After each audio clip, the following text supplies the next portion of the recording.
So, welcome to today's lecture. We will continue our discussion on the concept of sequences. So, if you recall, we had started looking at the notion of a sequence, the convergence of a sequence, and then we said the limit of a sequence is always unique. We gave examples of sequences which are convergent and which are not convergent. A non-convergent sequence is also said to be divergent. We continue our study. We also looked at last time the notion of boundedness of a sequence, namely all the terms of a sequence lie between two bounds. Okay. So, here is a theorem about convergence and boundedness. It says that every sequence A n which is convergent, it is also bounded.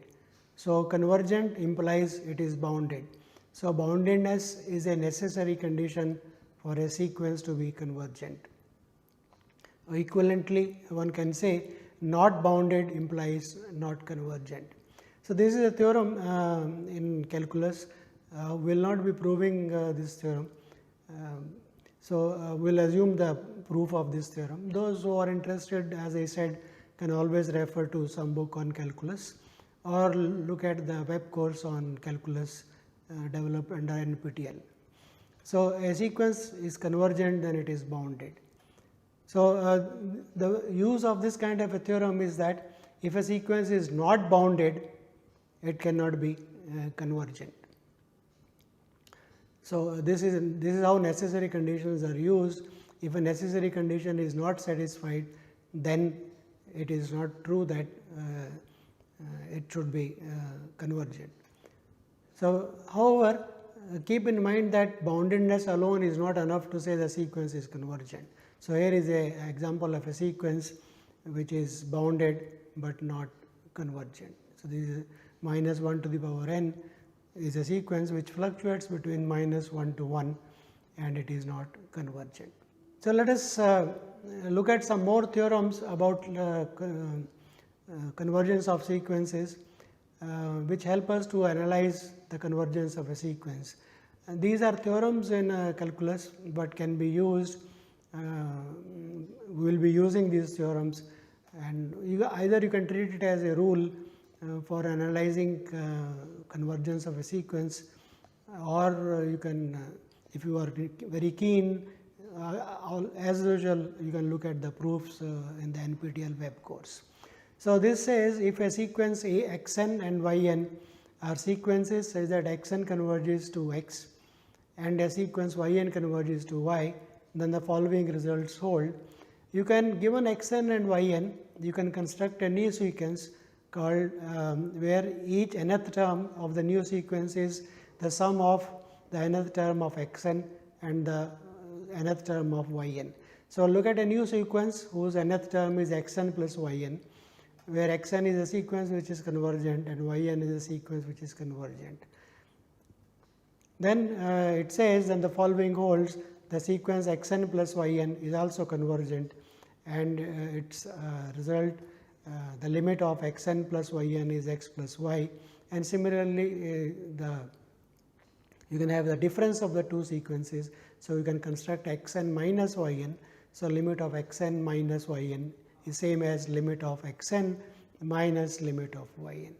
So, it just you can intuitively keep it as the limit of the sum of sequences is equal to sum of the limits of the corresponding sequences, and similarly for the difference of the two sequences. The next result says about the product, given a sequence x n and given a sequence y n, the nth terms can be multiplied together to get the sequence x n y n. So, nth term of the new sequence is x n y n. So, if x n is convergent and if y n is convergent, then the sequence x n y n, the product is also convergent, and the limit is the product of the two limits. So, it says limit of the product is equal to product of the limits if both the sequences x n and y n are convergent. And the next is, so we have looked at addition of sequences, subtraction of sequences, product. Next we want to look at the quotient of two sequences. Of course, x n over y n will not be defined if y n is equal to 0 somewhere. So, one has to put a extra condition that if the sequence y n is such that its limit y is not equal to 0, then the result says then for some stage onwards, for some n 1 natural number, y n will not be 0. That means, x n over y n is defined for all n bigger than or equal to n 1 from that stage onwards. So, we have a sequence x n over y n which starts with n 1 onwards. So, this sequence is convergent and its limit of x n over y n is equal to x over y. So, limit of the convergent sequences is equal to limit of the quotient of convergent sequences is the quotient of the limit, provided the quotient limit is not equal to 0. So, these are four basic results about the algebra of limits, because we are adding sequences, we are multiplying sequences, subtracting and then dividing sequences. So, basically says that the limiting operations preserves the algebra if appropriately defined. So, caution for the quotient we need y not equal to 0. So, these results can be used to analyze convergence of sequences. So, there is another theorem which again will not be proving, we will be using it. It says the following: suppose you have got three sequences a n, b n and c n. So, there are three sequences with the properties that the sequence b n is in between a n and c n for every n. That means, all the terms of the sequence c n. It is not really required that all the terms from some stage onwards, if it is true, that is also good enough. One can forget a first few terms of the sequence. So, we want a n less than or equal to b n less than or equal to c n. So, that is one condition, and this a n and c n both converge to the same limit, say L. Then the result says then the limit b n also exists, the b n is also convergent and is equal to L. So, basically what we are saying is that if the terms of a sequence are sandwiched between two convergent sequences and the convergence of a n and c n in which between which it is sandwiched is same, both a n and c n converge to L, then b n also will converge to M. This is known as the sandwich theorem, which is also quite useful. Again, we will not be proving this result. So, let us look at the example. For example, let us look at the sequence b n, which is sine. Sine is a trigonometric function. If you know it, very good. If you do not know it, I think you have a look at it in some school book, how the trigonometric functions are defined. So, we will not go into the definitions of trigonometric functions. Only for the sake of examples, we will basically sine of an angle theta is defined, and this for every theta, sine theta is between -1 and 1. So, this is basic property that we will be using. So, b n is a sequence which is defined as sine to the power 5 of n divided by n square. Now, since this sequence b n is it bounded, is it convergent? So, this is a question. To analyze its boundedness, let us look at the absolute value of b n. So, that will be equal to absolute value of sine 5 to the power n by n square. Since sine is bounded by -1 to 1, mod sine is bounded by 1.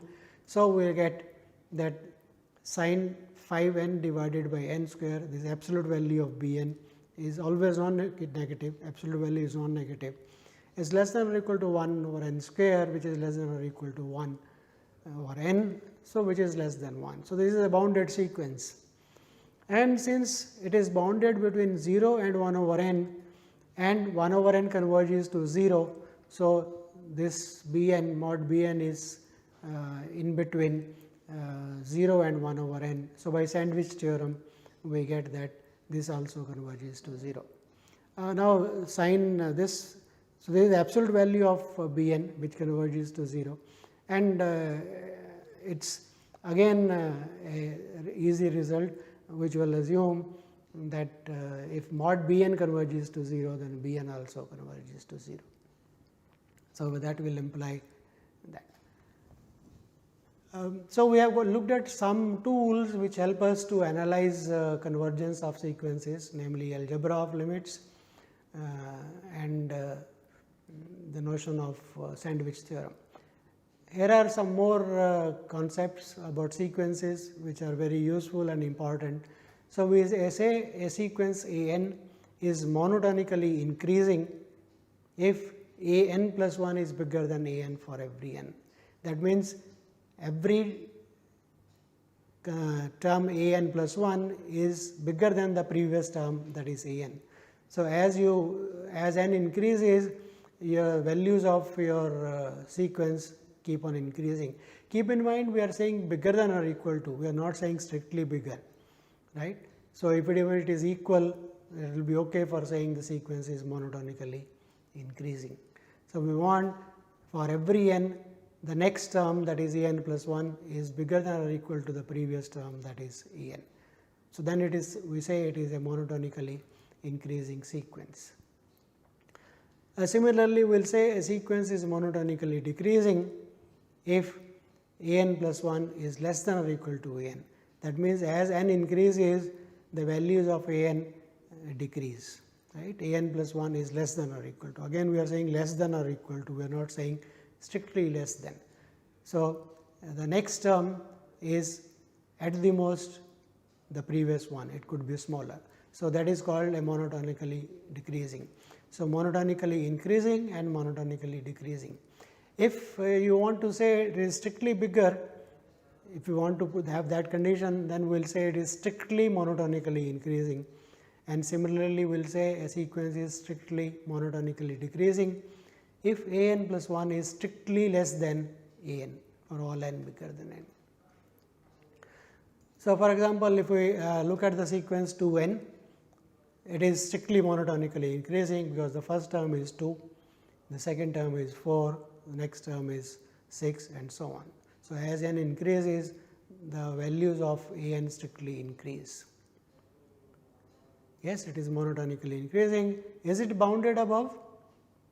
No, it is not bounded above, because for n sufficiently large, you can make 2 n as large as you want. So, it keeps on increasing. It is a sequence which is monotonically increasing, and it is not bounded above. Of course, it is bounded below, there all the terms are non-negative. So, it is not bounded above. Let us look at the sequence 1 over n. We have already analyzed the sequence. First term is 1, second term is 1 by 2, third is 1 by 3, fourth is 1 by 4, and so on. So, it is a monotonically decreasing sequence which is bounded above by 1 and bounded below by 0. So, this is a monotonically increasing sequence, monotonically decreasing sequence, and it is bounded above as well as below. Let us look at the sequence minus 1 to the power n. So, what are the terms of the sequence? We have seen it is a fluctuating sequence. It is neither increasing nor decreasing, because the first term is minus 1, second term is 1, third term is minus 1, fourth term is plus 1, and so on.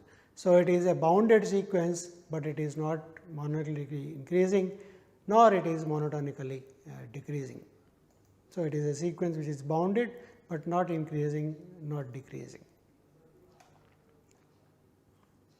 The obvious simple fact is that if a sequence A n is monotonically increasing, then negatives of those terms of the sequence will be monotonically decreasing, and conversely. So, a sequence is monotonically decreasing if and only if minus of A n's, they will be monotonically increasing, and vice versa. You can also say that a sequence is monotonically increasing if and only if minus A n's is monotonically decreasing. So, this is one way of going from increasing to decreasing or decreasing to increasing. So, here is an important property of real numbers, which we said we will state at an appropriate stage. So, we can now state the property of real numbers, that every monotonically increasing sequence of real numbers, one should specify that every monotonically increasing sequence of real numbers which is bounded above will always be convergent. So, this is a property of real numbers. You can take it an axiom for real numbers, and when one constructs real numbers from the rational numbers, this property automatically comes in. So, this is what is called the completeness property of real numbers. It is a very important property, and an equivalent way of saying the same property would be in terms of decreasing sequences. Every monotonically decreasing sequence of real numbers which is bounded below is also convergent. This property is not always true for sequences of rational numbers. One can have a sequence of rational numbers which is monotonically increasing and bounded above, but it will not converge to a rational number. So, in the domain of rational numbers, this property is not true. This property is true for, that was actually one of the reasons why one wanted to enlarge the collection of rational numbers to a bigger class of real numbers. So, real numbers have that property that every monotonically increasing sequence of real numbers which is bounded above is convergent, and every monotonically decreasing sequence of real numbers which is bounded below is also convergent. Some of the applications of this property are the following. Will not be going into the proofs of those properties. Let us look at, let A n denote the area of 2n sided regular polygon inscribed in the unit circle. So, you are given, so let us look at this property. You are given a unit circle. Unit circle means what? You are given a circle of radius 1. So, this is a unit circle. Its radius is 1. This is 1 unit. One would like to find out what is the area of the unit circle. Normally, in your schools, school books, one assumes the fact that area of the unit circle is a number called pi. Here is a precise definition of that using the completeness property. Let us try to estimate the area of the unit circle. To estimate this, what we will do is, let us inscribe inside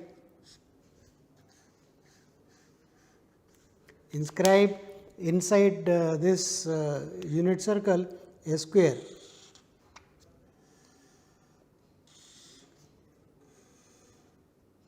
So, this is a square, say A, B, C, A, D.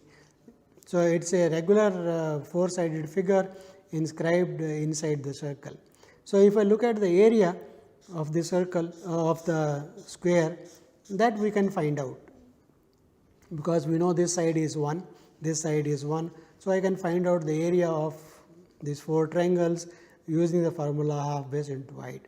So, area of the four-sided polygon, regular polygon inscribed in the circle is known. Now, let us increase this value. Let us take the midpoints of these arcs and join these points.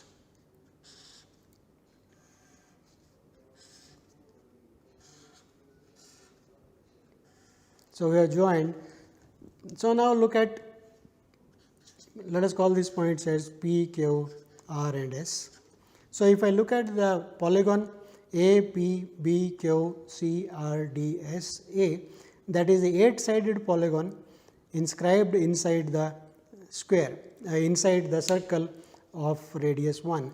So, earlier the area of the square filled up a part of the circle. Now, we added these triangles,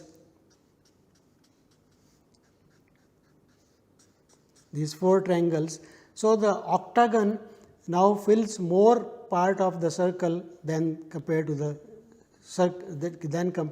square, and the area of this octagon is quite easy to find because this side is 1.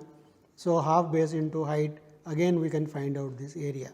So, what we are saying is, if we write A n equal to the area of the 2n sided regular polygon inscribed in C, C is the circle, then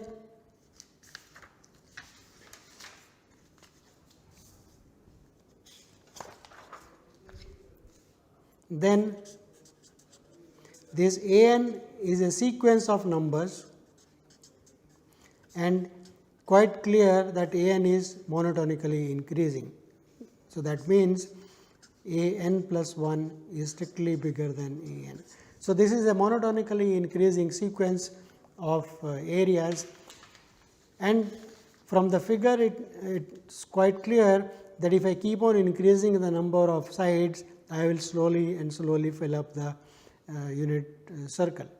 Okay. And it is also obvious that if I look at the square outside, then the areas of all these 2n sided regular polygons inscribed, they are increasing, but they never go outside the area of the circumscribed square. So, that means this is monotonically increasing and bounded above. So, implies by the completeness property of real numbers that limit n going to infinity an will exist, and this limit one defines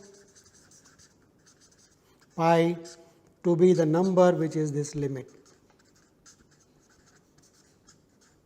So, this is the rigorous definition of area of the unit circle, namely pi, as an application of the completeness property of real numbers. So, this is one of the applications of real numbers. So, if you take the regular 2n sided regular polygons inscribed in the unit circle, then this is a monotonically increasing sequence which is bounded above and hence will converge. So, the limit is called denoted by the Greek letter pi, that is the area of the unit circle. This is one of the rigorous ways of defining area of the unit circle. Another application of the completeness property, how does one find square root of 2? Of course, you will say what is the point, we can always divide and then do it, right. But can we have a algorithm for finding this? Yes, there is possible. This was given by Isaac Newton, which said that let us start with the number x 0 equal to 1 and iteratively define x k plus 1 to be equal to 1 by 2 of half of x k plus 2 by x k.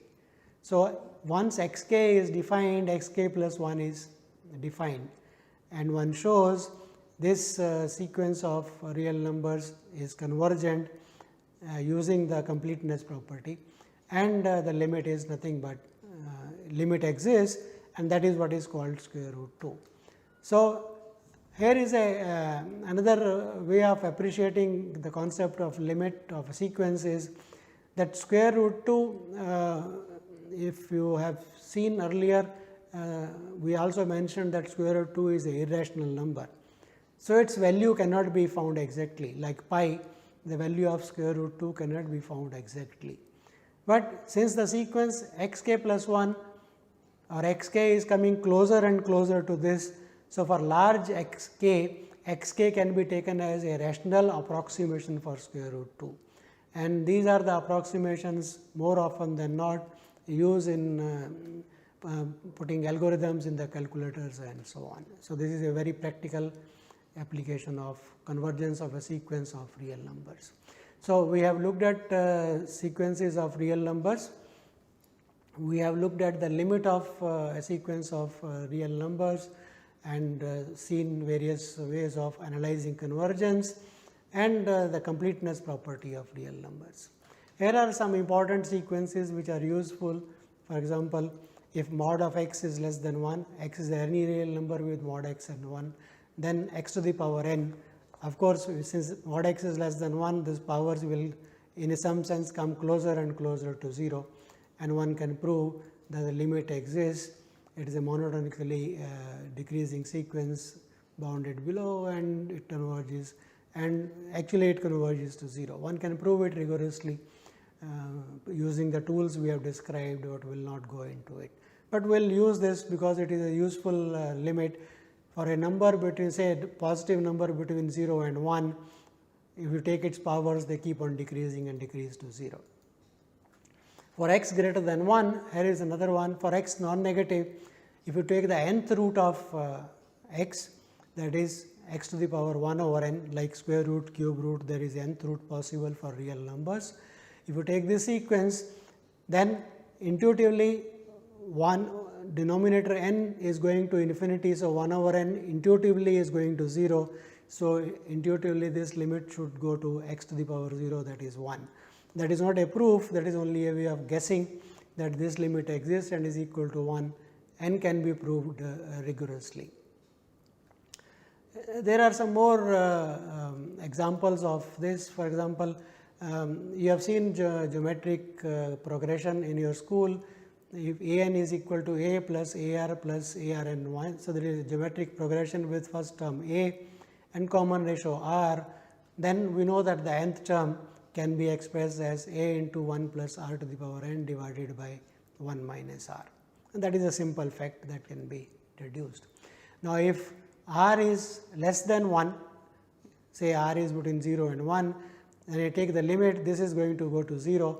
So, this says that limit of a n is a divided by 1 minus r, right, for r less than 1. If r is bigger than 1, this is going to keep on increasing. So, it is a unbounded sequence. The fact that limit of a n is a over 1 minus r, as if r is between 0 and 1, that is written as that I call this as a geometric series a plus a r plus dot dot dot a raised to power n minus 1 plus so on. This is called a geometric series, the infinite sum kind of sum there on the left hand side, and says this infinite sum actually exists and is equal to a over 1 minus r if r is between 0 and 1. So, this is a sum of a geometric series, which is once again an application of the fact that r to the power n when r is between 0 and 1 converges to 0. So, that is another way of looking at that. So, we conclude our lecture today for sequences by saying that sequences provide a intuitive tool for analyzing something happening at regular intervals at different time points, and helps us to analyze them. Eventually, when n becomes large, what happens to that? We will see applications of this in the lectures to come. Thank you.